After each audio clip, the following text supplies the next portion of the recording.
church started in 2010, so it's been about 8 years ago, and we started as a group trying to form a Sovereign Grace church was our idea.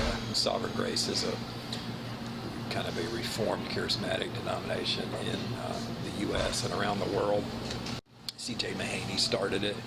We started as just a small group of believers, probably 30 or 40 people, meeting in a chemical plant on Sunday afternoons in a little conference room.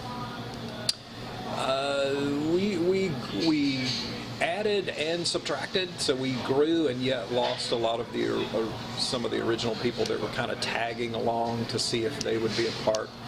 People pretty quickly discovered either that they wanted to be a part or no, they didn't.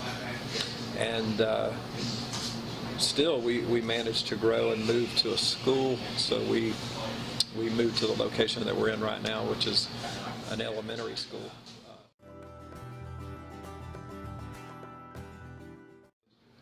The real plus side of meeting in a school is the lack of expense, the huge size. Our school is new, so the facilities are really nice. We have this huge area that we can expand without running out of space.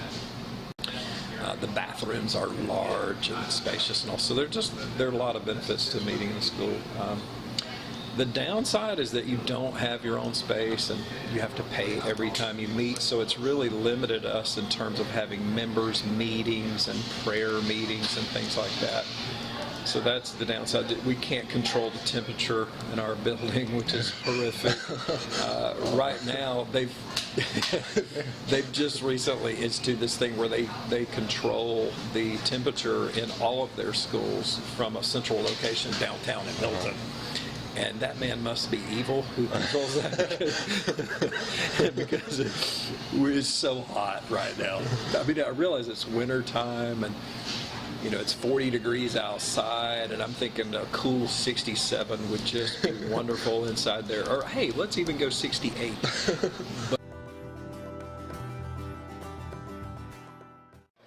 So we're an elder-led church, but we do vote on big things. So we're a church of a little over 100 people. I'm the lone staff pastor, but I have 3 other elders that are lay elders that have been with us pretty much since the beginning. And the way we function is that if we want to change something or do something, whatever it is, that we seek to find just total agreement together as an elder team before we bring anything to the church. And if we can't agree on it, then we figure that it's not something that we should even bring to the church. But big decisions we would bring to the church after we had brought agreement amongst the elders. Embrace the SBC's statement of faith, but what's actually on our website is a tweaked Sovereign Grace statement of faith. We have read over and agreed upon as a congregation the Baptist Faith and Message, though, and I really like it in some ways. I mean, it touches on some areas that we wouldn't have written about that I really like. Where I feel like that, say, taking the London Baptist 1689 and some of Sovereign Grace really emphasizes the Reformed aspect a little more. The SBC is written intentionally vague because they're reaching out to all kinds of Baptists. Right now, that's what we would say is, hey, we embrace the Baptist Faith and Message. The London Baptist 1689 would be our confession, and then, hey, what's on our website is the Sovereign Grace tweaked. We're saying adjusted.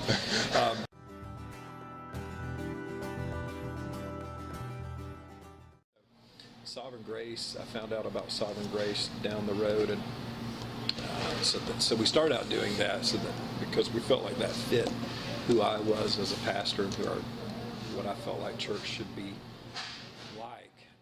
After about 4 or 5 years of pursuing that, Sovereign Grace went through some changes. They went through some difficult things, and long story short, by the time they wanted to receive us as a church, our elders had really decided that it wasn't the best thing for us. We have become a Southern Baptist church. So we joined the national convention of Southern Baptists to participate in missions mostly. Love the idea of Baptists cooperating together in missions. We have some missionaries on the field who are not Southern Baptist missionaries, and just the struggle of raising support, what I've seen them go through and how difficult that is, makes me really appreciate the cooperative effort that Southern Baptists have.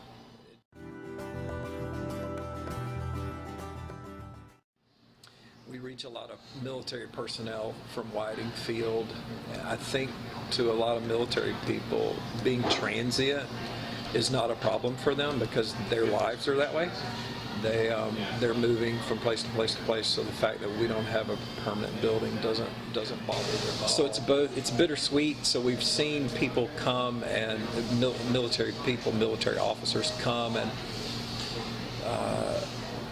really catch fire for the Lord in a greater way than they ever had before, and to really grow and to sink their teeth in some good doctrine, and their lives be changed, and then move to some other part of the country, and yet we still stay in contact. So one aspect that I really didn't anticipate is the fact that we would be sowing people all over. Where I've been amazed is that it's that what I talked about earlier, the fact that we're reaching people from all over the world and sending them out. So